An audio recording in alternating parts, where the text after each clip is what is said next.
Hello children, let's begin today's class from 6th standard English, 5th lesson, different kinds of school. Before you read, do you know these words? If you don't, then find out their meanings like bandage, crutch, cripple, honor, misfortune and system. So you know the meaning of bandage. ಏನಾದರೂ ಗಾಯ ಆದರೆ bandage ಕಟ್ತಾರಲ್ಲ ಅದು ಆ ಥರ.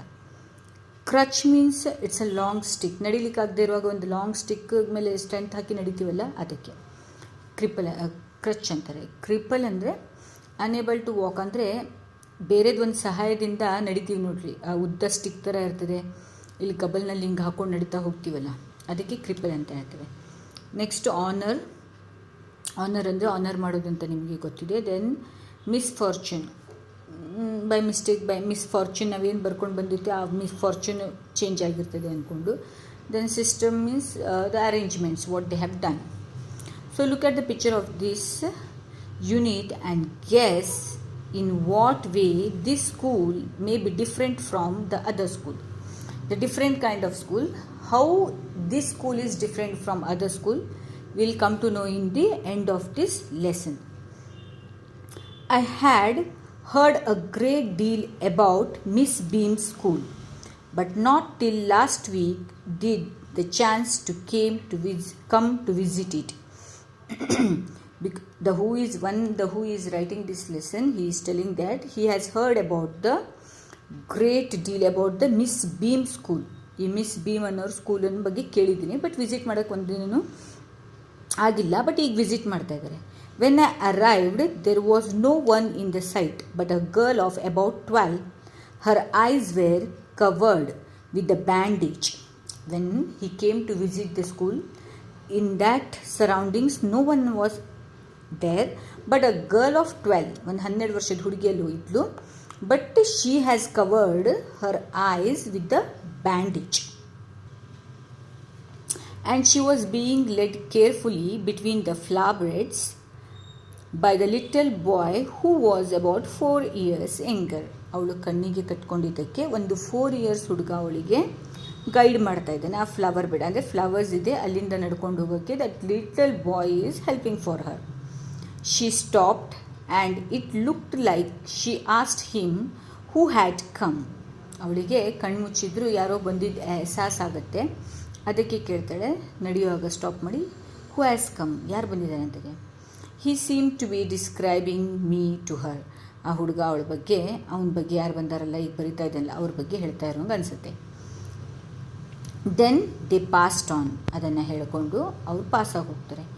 Miss beam was all that I had expected. Middle age, miss beam ಯಾವ ಥರ ಇರ್ತಾಳೆ ಅಂತ ಹೇಳ್ತಾರೆ. ಮಿಡ್ಲ್ ಏಜ್, ತುಂಬ ಓಲ್ಡು ಅಲ್ಲ ಯಂಗೂ ಅಲ್ಲ, full of authority, full authority ಇರ್ತದೆ, ಏನು ಬೇಕಾದರೂ ಹೇಳೋಂಗೆ ಫುಲ್ ಅಥಾರಿಟಿ ಇರುತ್ತೆ. ಎಟ್ ಕೈಂಡ್ಲಿ ಆ್ಯಂಡ್ ಅಂಡರ್ಸ್ಟ್ಯಾಂಡಿಂಗ್, ಕೈಂಡಕ್ಕೆ ಈ ಥರ, ಮತ್ತು ಅಂಡರ್ಸ್ಟ್ಯಾಂಡಿಂಗ್ ನೇಚರ್, ಕೈಂಡ್ ಅಂದರೆ ಫ್ರೆಂಡ್ಲಿ ನೇಚರ್ ಇರುತ್ತೆ, ಅಂಡರ್ಸ್ಟ್ಯಾಂಡಿಂಗ್ ಇರ್ತಾರೆ. Her hair was beginning to turn grey and she had the kind of plump figure that is likely to be comforting to a home sick child. ಏನು ಹೇಳ್ತಾರೆ ಇಲ್ಲಿ, and she had a understanding nature ಇರುತ್ತೆ. ಹರ್ hairs white colour ಆಗ್ತಾಯಿದೆ, turn ಆಗ್ತಾಯಿದೆ white ಕಲರಲ್ಲಿ. And she had a kind of plump, kind of plump ಅಂದರೆ ಒಂಥರ stout, ಅಂದರೆ ಫ್ಯಾಟ್, ಸ್ವಲ್ಪ ಫ್ಯಾಟ್ ಇರ್ತಾರೆ ಅವರು, ಫ್ಯಾಟ್ ಫಿಗರ್ ಇರುತ್ತೆ. And is likely comfortable to home sick child. I asked her some questions about her teaching methods which I had heard were simple. Teaching method ಯಾವ ಥರ ಮಾಡ್ತೀರಾ, ಇಷ್ಟು ಫೇಮಸ್ ಇದೆಯಲ್ಲ ನಿಮ್ಮ ಸ್ಕೂಲು ಅಂತ ಕೇಳಿದ್ರೆ, and the simple method she has explained our methods are simple only. No more then is needed to help them to learn how to do the things. Simple spellings, adding, subtracting, multiplying and writing. Simple ಆಗಿರುವಂಥ spellings, add ಮಾಡೋದು, subtract ಮಾಡೋದು, multiplication, ಆನಂತರ writing. The rest is done by reading to them and by interesting talks during which they have to sit still and keep their hands quiet. ಆನಂತರ ಅವ್ರಿಗೆ ಏನು ಹೇಳ್ತಾರೆ, interesting talk ಹೇಳ್ತಾರೆ, ಯಾವ ಥರ ಮಾಡೋದು ಆ ಥರ ಅಂತ ಮಾತಾಡೋದನ್ನು ಇದು ಮಾಡಿರ್ತಾರೆ. During which they have to sit, ಏನು ಕೇಳಿದ್ರೆ ಸುಮ್ಮನೆ ಏನು ಹೇಳ್ತಾರೆ ಅದನ್ನೇ ಕೇಳ್ತಾ ಇರಬೇಕು, ಆ ಥರ ಮಾಡಿರ್ತಾರೆ. There were practically no other lessons, ಅದನ್ನು ಬಿಟ್ಟು ಪ್ರಾಕ್ಟಿಕಲಾಗಿ ಬೇರೆ ಮತ್ತೇನು ಲೆಸನ್ ಮಾಡಲ್ಲ. The real aim of this school is not so much to teach thought as to teach the thoughtfulness, kindness to others and being responsible citizen. ಇದು ಏನೇನಿರುತ್ತೆ, ಏನೇನೋ ಕಲಿಯುವಂಥದ್ದಿರಲ್ಲ. Kindness ಕಲಿಯೋದು, ಫ್ರೆಂಡ್ಲಿ ನೇಚರಲ್ಲಿ ಕಲಿಯೋದಿರ್ತದೆ, ಕಲಿಸ್ತಾರೆ. ಆನಂತರ ರೆಸ್ಪಾನ್ಸಿಬಲ್ ಸಿಟಿಸನ್ ಆಗಿರಬೇಕು, ಥಾಟ್ಫುಲ್ನೆಸ್ಸಲ್ಲಿ ಇದನ್ನೆಲ್ಲ ಅರ್ಥ ಮಾಡುವಂಗೆ, ಒಂದು ಸ್ವಲ್ಪ ಕಾಮನ್ ಸೆನ್ಸ್ ಯೂಸ್ ಮಾಡುವಂಗೆ ಆ ಥರದಲ್ಲಿ ಕಲಿಸ್ತಾ ಇರ್ತಾರೆ. Look at the window a minute will you ಅಂತ ಹೇಳ್ತಾಳೆ. ಆ ವಿಂಡೋನ ನೋಡು ಬನ್ನಿ ಅಂತ ಹೇಳ್ತಾರೆ. I went to the window which overlooked a large garden and a playground at the back. ಅಲ್ಲಿ ವಿಂಡೋದಿಂದ ನೋಡಿದ್ರೆ there was a large garden and the playground at the back. What do you see? Miss Beam asked. ಏನು ಕಾಣಿಸ್ತಾ ಇದೆ miss beam ಕೇಳ್ತಾಳೆ. Miss beam ಕೇಳಿದ ಕೂಡಲೇ ಏನು ಹೇಳ್ತಾನೆ, I see some very beautiful grounds, I said. And a lot of jolly children, ಹ್ಯಾಪಿಯಾಗಿ ಚೀರ್ಫುಲ್ಲಾಗಿ ಆಟ ಆಡ್ತಾ ಇರೋ ಚಿಲ್ಡ್ರನ್ ಮತ್ತು ಬ್ಯೂಟಿಫುಲ್ ಗ್ರೌಂಡ್ ಕಾಣಿಸ್ತಾ ಇದೆ.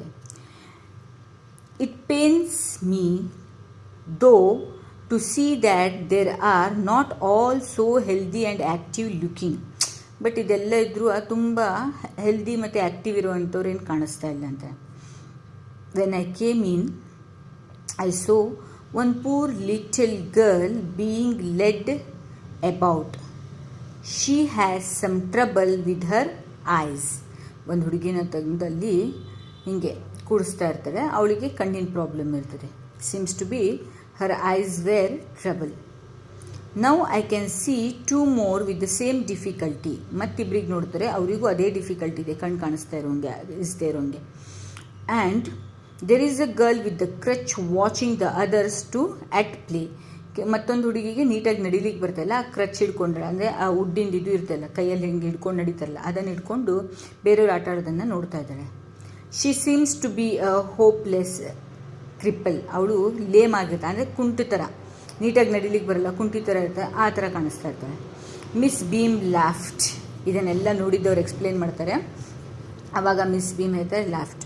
ಓ no, she said, she is not really lame. ಅವಳು ನಿಜವಾಗ್ಲೂ ಕುಂಟಿ ಅಲ್ಲ. This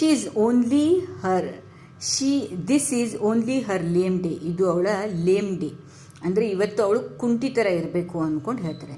the others are not blind either. ಬಾಕಿಯವರು ಬ್ಲೈಂಡ್ ಅಲ್ಲ. It is only their blind day.